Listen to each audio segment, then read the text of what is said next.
Assalamualaikum warahmatullahi wabarakatuh. Alhamdulillah wassalatu wassalamu ala Rasulillah Sayyidina Muhammadin Abdillah wa ala alihi wa sahbihi wa mawalah. Amma ba'd. Yang saya hormati Bapak dosen mata kuliah Metode Khusus Pendidikan Agama Islam semester 6 sekaligus Bapak Kaprodi Pendidikan Agama Islam Universitas Islam Al-Ihya. Terima kasih sebelumnya. Marilah pertama-tama kita panjatkan puji syukur hadirat Allah Subhanahu wa taala yang mana pada kali ini saya dapat menyelesaikan tugas yaitu membuat video yang ditugaskan oleh saya pribadi mengenai Thaharah untuk memenuhi tugas jawaban ujian akhir semester genap. Di sini saya akan menyampaikan mengenai bab Thaharah. Baiklah, Thaharah menurut bahasa adalah bersih dan bersuci dari segala kotoran, baik nyata seperti najis maupun yang tidak nyata seperti aib. Menurut istilah Thaharah menurut para fuqaha ahli fikih yaitu membersihkan diri dari segala hadas maupun najis seperti yang ada dalam badan, pakaian dan tempat yang kita gunakan untuk beribadah. Baiklah, di kesempatan kali ini Thaharah yang kita pakai itu alat bersuci seperti tanah, air, dan batu. Melihat dari hadis yang diriwayatkan oleh Imam Ahmad, Imam Muslim dan Imam Tirmizi yaitu at-tuhuru satrul iman, yang artinya kebersihan adalah sebagian dari iman. Oleh sebab itu, ketika seseorang hamba Allah yang ingin beribadah, tentulah ibadah ini sesuatu yang paling utama dan syarat sahnya diterima ibadah adalah kita harus suci dari hadas maupun najis. Macam-macam bersuci ini terdapat dari beberapa bagian, yaitu pertama bersuci dari dosa, yakni bertaubat kepada Allah. Yang bertaubat ini kita menyesali akan segala kesalahan kita, khilafan kita, dan tingkah laku yang tidak mencontohkan dan tidak diajarkan oleh baginda Nabi Muhammad SAW, yakni dengan cara menyesal, berjanji tidak akan mengulangi, dan ingin sungguh-sungguh berusaha terus melakukan yang terbaik sehingga kita dalam kehidupan sehari-hari tidak melakukan dosa yang dimaksud bersuci tersebut. Kemudian macam Thaharah yang selanjutnya ini bersuci dari najis. Bersuci dari najis ini baik pakaian, diri, badan maupun tempat yang kita akan gunakan, maka kita ketika melaksanakan beribadah atau kegiatan amaliyah yang lain sebagainya itu haruslah tentu bersih dan suci dari najis. Macam-macam benda yang najis yaitu seperti bangkai, darah, daging yang disebut khinzir yaitu babi, kemudian anjing, terus air kencing dan kotoran itu juga benda-benda yang najis dan tidak boleh kita mendekatinya atau mengenai pakaian dan tempat kita ketika kita melaksanakan ibadah. Terus kemudian air wadi, air mazi, dan muntahan dari perut.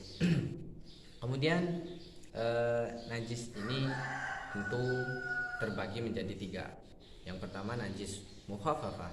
Najis mukhaffafah ini adalah najis ringan, seperti air kencing bayi laki-laki yang berumur 2 tahun dan dalam syarat 2 tahun tersebut tidak boleh atau anak tersebut anak laki-laki ini tidak mengonsumsi atau tidak makan selain air susu ibu dalam masa umur 2 tahun.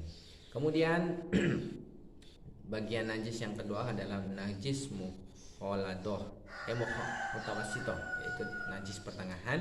Najis pertengahan ini berwujud atau yang keluar dari kubul maupun dubur, yang seperti tentu air kencing manusia yang sudah melebihi dari umur 2 tahun, terus air kencing binatang, dan air wadi ataupun air mani, air wasi atau air wasi, kecuali mani ini suci dan tidak dihukumi najis.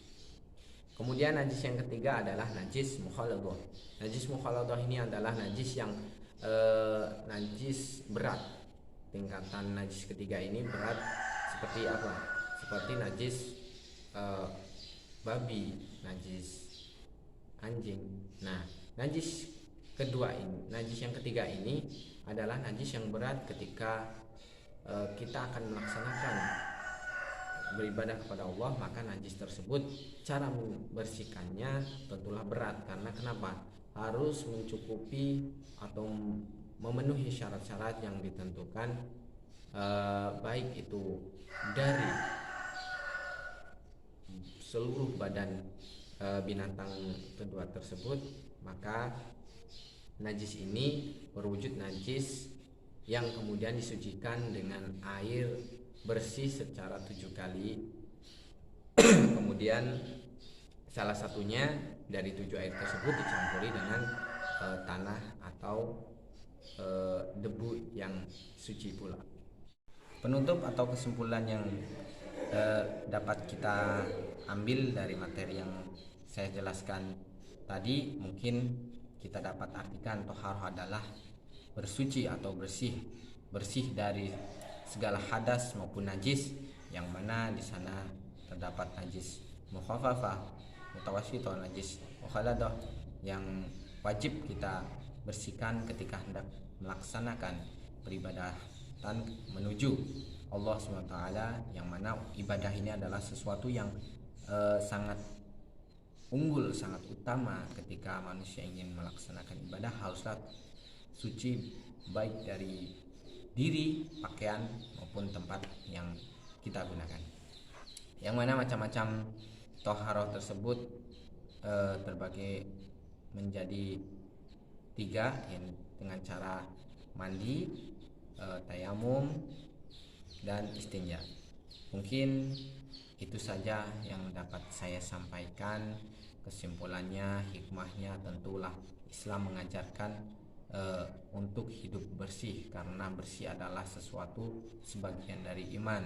Sehingga dengan cara hidup kita bersih, dengan kita suci, tentulah diri kita dalam keadaan kesehatan maupun